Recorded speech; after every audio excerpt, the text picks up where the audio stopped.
সারা দেশ স্তম্ভিত, কারণ শুরু হয়েছে এক অভূতপূর্ব অত্যাচার এবং নৈরাজ্য। এই অত্যাচার আর নৈরাজ্য সারা দেশ আগে কখনো দেখেনি। আওয়ামী লীগের সন্ত্রাসীদের স্টাইলে এবার যুব দলের সন্ত্রাসীদের হাতে ২৮ অক্টোবর স্টাইলে খুন হইল এক ব্যবসায়ী। পাথর দিয়া বিপুল জিঘাংসা নিয়া থেতলে দিছে সেই ব্যবসায়ীর শরীর। সমকালের প্রতিবেদনে বলা হয়েছে, নিহত সোহাগের কাছে কিছুদিন ধরে ব্যবসার অর্ধেক ভাগ দাবি করে আসতেছিল স্থানীয় যুবদল নেতা পরিচয় দেওয়া মাহিম। সোহাগ তাতে রাজি হয়নি। এই নিয়ে তাকে হুমকি ধামকি দেওয়া হয়। হত্যার আগের দিন তার গুদামে গুলিও চালানো হয়। সারা দেশে লুটতরাজ চাঁদাবাজিতে কোন কোন দলের লোকেরা যুক্ত আমরা জানি। এই পাথর দিয়ে শরীর থেতলে দেওয়া কোনো নতুন বিষয় না। আমি অনেক আগে থেকেই লক্ষ্য করতেছি, আমি সতর্ক করতেছি বিএনপিকে। দেখেন, আমাদের দেশে ফিরলে বাইচা থাকতে দিবে না বিএনপির কর্মীরা বলে। বিএনপির সাম্প্রতিক আচরণগুলো হয়ে উঠতেছে ভয়ঙ্কর রকমের ফ্যাসিস্ট। আমার পেজে এসে একজন বা দুইজন না, একাধিক মানুষ হুমকি দেয়। কেন বিএনপির সমালোচনা করি? খুন করে ফেলার হুমকি দেয়। আওয়ামী লীগও হুমকি দিত ইনবক্সে, আর প্রকাশ্যে ওরা হুমকি দিচ্ছে ৩২ নম্বর ভাঙার পরে। কিন্তু বিএনপির কোনো ভয় ডর নাই, প্রকাশ্যে হুমকি দেয়। আমি আজকে একটা দেখাচ্ছি কি কারণে সে আমাদের দেশে আসতে দেবে না বা আসলে বাইসা থাকতে দেবে না, ওটা ওরাই জানে। এরা ক্ষমতা আসলে কি করবে আল্লাহ মালুম। হাইডম থাকলে করে নিস রে ভাই, করে নিস। যে জিতবে ওই তো সিকান্দার হবে। হাইডম থাকলে তুই আমাকে দেখে নেবো, আমার হাইডম থাকলে তো করে দেখে নেবো। এটাই রাজনীতি। রাজনৈতিক দল তার আশেপাশে বন্ধু রাখে, যারা ঠিক দল করে না কিন্তু একটা লুজ সম্পর্ক থাকে তাদের সাথে। আওয়ামী লীগের কাছে কিন্তু মাস্টার ছিল, সেজন্য আওয়ামী লীগ এতদিন রাজত্ব করতে পারছিল। বিএনপি সবাইরে শত্রু বানায়। এদের কর্মীদের রাজনৈতিক শিক্ষা এতই দুর্বল, এরা যখন দাবরানির উপরে থাকে তখন কেসো হইয়া থাকে, আর যখন ক্ষমতার গন্ধ পায় তখন নেকড়ে হইয়া ওঠে।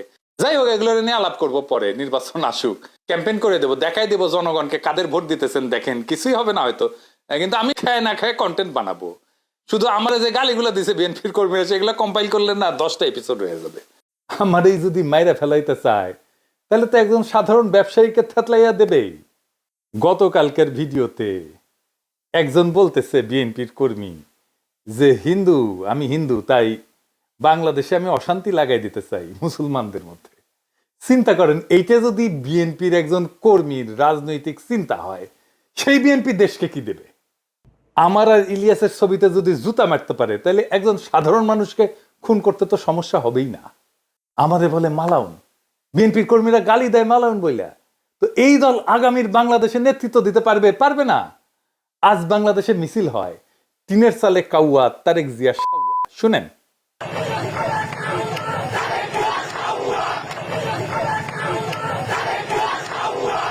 এর দায় কার? চান্দাবাজদের নাকি বিএনপির অনলাইন ইনফ্লুয়েন্সারদের? আসেন সেটা একটু বুঝে দেখি। এর দায় ক্যাটাগরিক্যালি কয়েকজনের। আমি নাম বলতে চাইতেছিলাম না, কিন্তু আজকে আমি বলবো।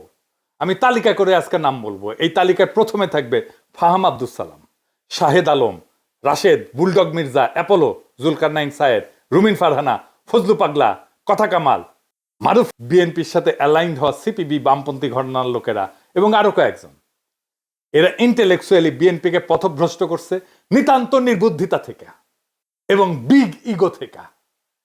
এরা বিএনপির কর্মীদেরকে উস্কাইছে, যারা বিএনপির শত্রু না তাদের বিরুদ্ধে। বিএনপির ভ্রান্ত ন্যারেটিভ তৈরি করছে এরাই।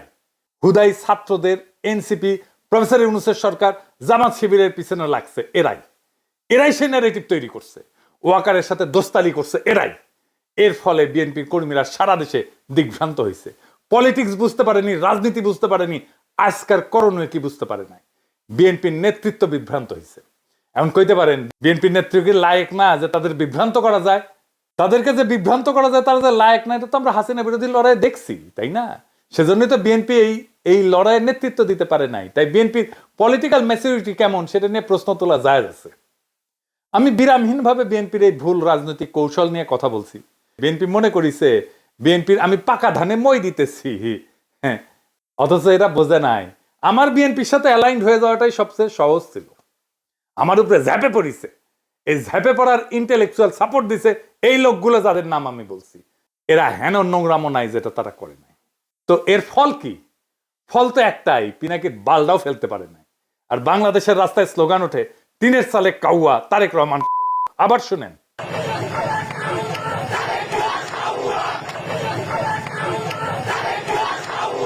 2বার শুনাইলাম। যে তারেক রহমানের বীরের বেশে দেশে ফেরার কথা ছিল, সেই তারেক রহমানকে এই জায়গায় নামায় আনার দায় এই লোকগুলার। 2 দিন আগে এরা আমার পিছে লাগিয়েছিল দল বেঁধে, একটা ছবি নিয়ে, এই যে ছবিটা নিয়ে একটার পর একটা ভিডিও বানাইতেছে। ওই ভিডিও দিয়ে নাকি আমাকে চর মারিছে ভার্চুয়ালি। হ্যাঁ, আরে নেতারা যে টেকে নাই এই ছেলেটার দিকে, সেটা তো মিছা না। ক্যামেরার চোখ তো ভুল দেখে নাই। ওই ক্র্যাশে দাঁড়ানো ছেলেটা নিজে এসেও যদি বলে, তাও আমার দেখাটা মিথ্যা না। আমার সেই সমালোচনা নিতে পারে নাই, তাই লানত পড়িছে। আজকে রাজপথে স্লোগান উঠেছে তারেক রহমান।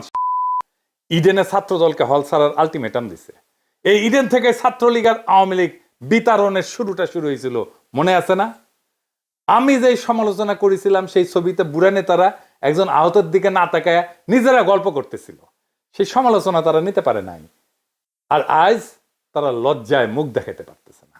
দুর্বিনীত বর্বর মধুলবীদের দলে ভিড়ায় এক সময়ের সহযোদ্ধাদের উপরে জিঘাংসে নিয়ে যারা ঝাঁপায় পড়ে, তাদের উপরে এভাবেই খোদা লানত পড়ে। আমি অভিশাপ দেই নাই, কিন্তু অভিশাপটাই না আনিছেন আপনারাই। রাজনীতিতে লাগে বয়ান, বয়ান ন্যারেটিভ। ওইটা যারা পারে তারাই রাজনীতির গতিমুখ ঠিক করতে পারে। ওইটা আসে এইখান থেকে, মাথা থেকে, এটি থেকে। ওইটা যতদিন থাকবে, যাদের সচিব থাকবে চিন্তায়, তারাই রাজনীতির মাঠে টিকে থাকবে। নিজেরা এভাবে জয় বাংলা হয়ে যাবেন, যারা চিন্তায় সজীব তাদেরকে পরাজিত করতে পারবেন না। এই সরল সত্যটা মাথায় রেখেন এখন থেকে। বিএনপির এই দশা কারা করলো, কিভাবে করলো এবং কেনই বা করলো, আসেন এটা একটু বুঝে দেখি।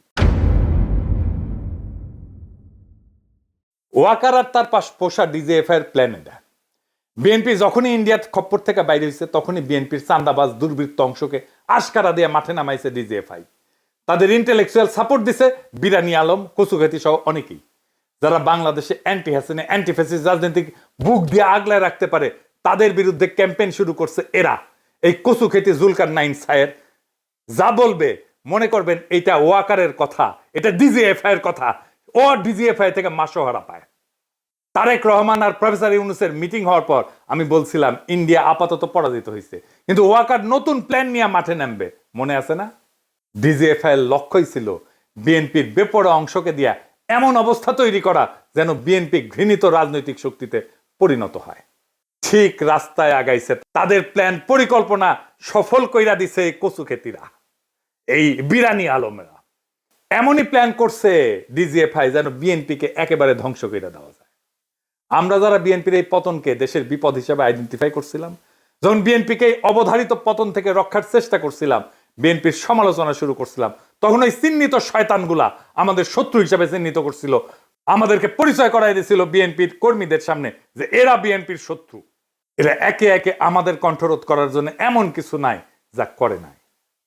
খুঁজে দেখলে আজকের পাথর দিয়া ক্যামেরার সামনে হত্যাকাণ্ডটাও ডিজিএফআই প্রযোজিত বলে জানা যাবে বলে আমার অনুমান। বিএনপির নেতা কর্মীদের বলি, আপনারা কি ডিজিএফআই এর গ্র্যান্ড ডিজাইনটা বুঝতে পারতেছেন? প্রশ্ন করেন, কে তাদের এই সাহস দিছে এইভাবে খুন করা যায়? কে খুনের সময় ক্যামেরার নিখুঁতভাবে ভিডিও করলো? চান্দা নেপে খুন করে একরকম, কিন্তু বিভৎসভাবে খুনের স্পেকটাকল কার পরিকল্পনায়? অবাক লাগে না? যেন ক্যামেরাম্যান জানতো এই ঘটনা ঘটবেই তার সামনে। নিখুঁত অ্যাঙ্গেল থেকে ভিডিও। বিরানি আলম আর কচুখেতিকে জিজ্ঞাসা করেন কেন তারা এইভাবে বিএনপির ক্ষতি করতে মরিয়া হয়েছিল। পিনাকি, ইলিয়াস, কনক এরা তো বিএনপির শত্রু না, শত্রু ছিল না। কেন তারা পিনাকি ইলিয়াসের পিছনে লাগিয়েছিল? তারা প্রচার করছে না বিএনপিকে আমরা ক্ষমতায় আসতে দিতে চাই না। বিএনপি এখন ক্ষমতায় আসতে পারবে কি মনে হয়? প্রফেসর ইউনূসের সরকারের আইন শৃঙ্খলা রক্ষার ব্যর্থতার কথা বলতেছিল। আরে বেকুবের বাচ্চা, ম্যাজিস্ট্রেসি পাওয়ার নিয়ে মাঠে কি আর্মি নাই? ওয়াকারের লোক নাই?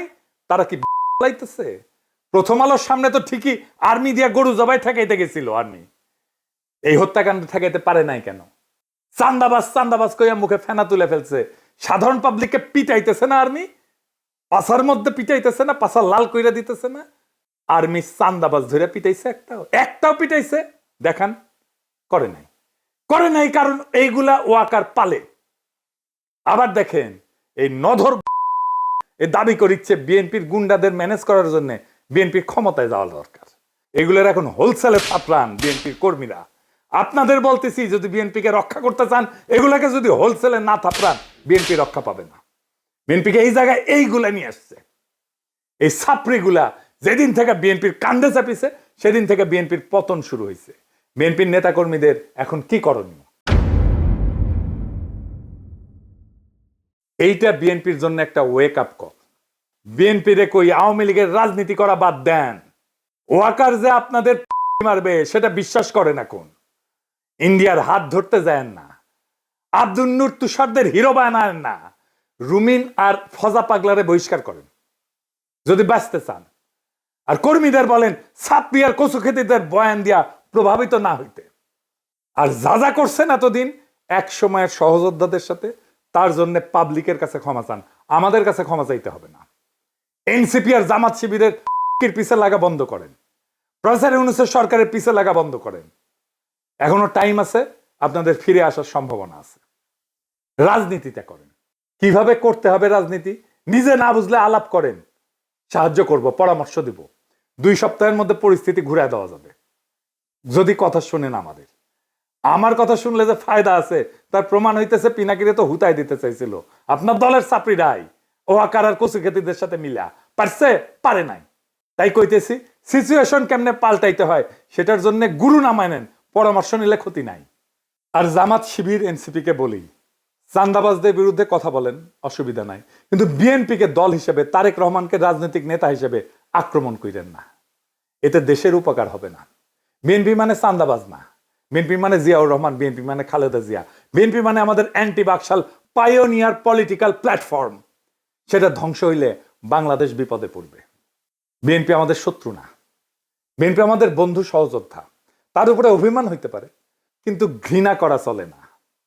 রাজনৈতিক বিভ্রান্তি থাকতেই পারে, কিন্তু বিভেদ ডেকে আনা যাবে না।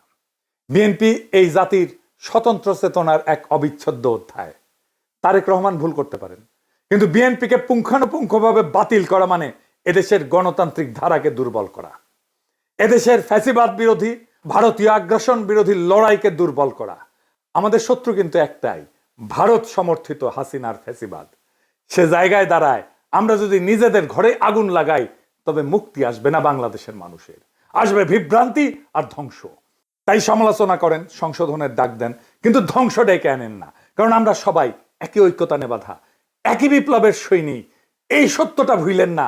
এই সত্য ভুললে বিপ্লবকে রক্ষা করতে পারবেন না। বিপ্লবকে রক্ষা করাই আমাদের প্রথম কর্তব্য। ইনকিলাব জিন্দাবাদ।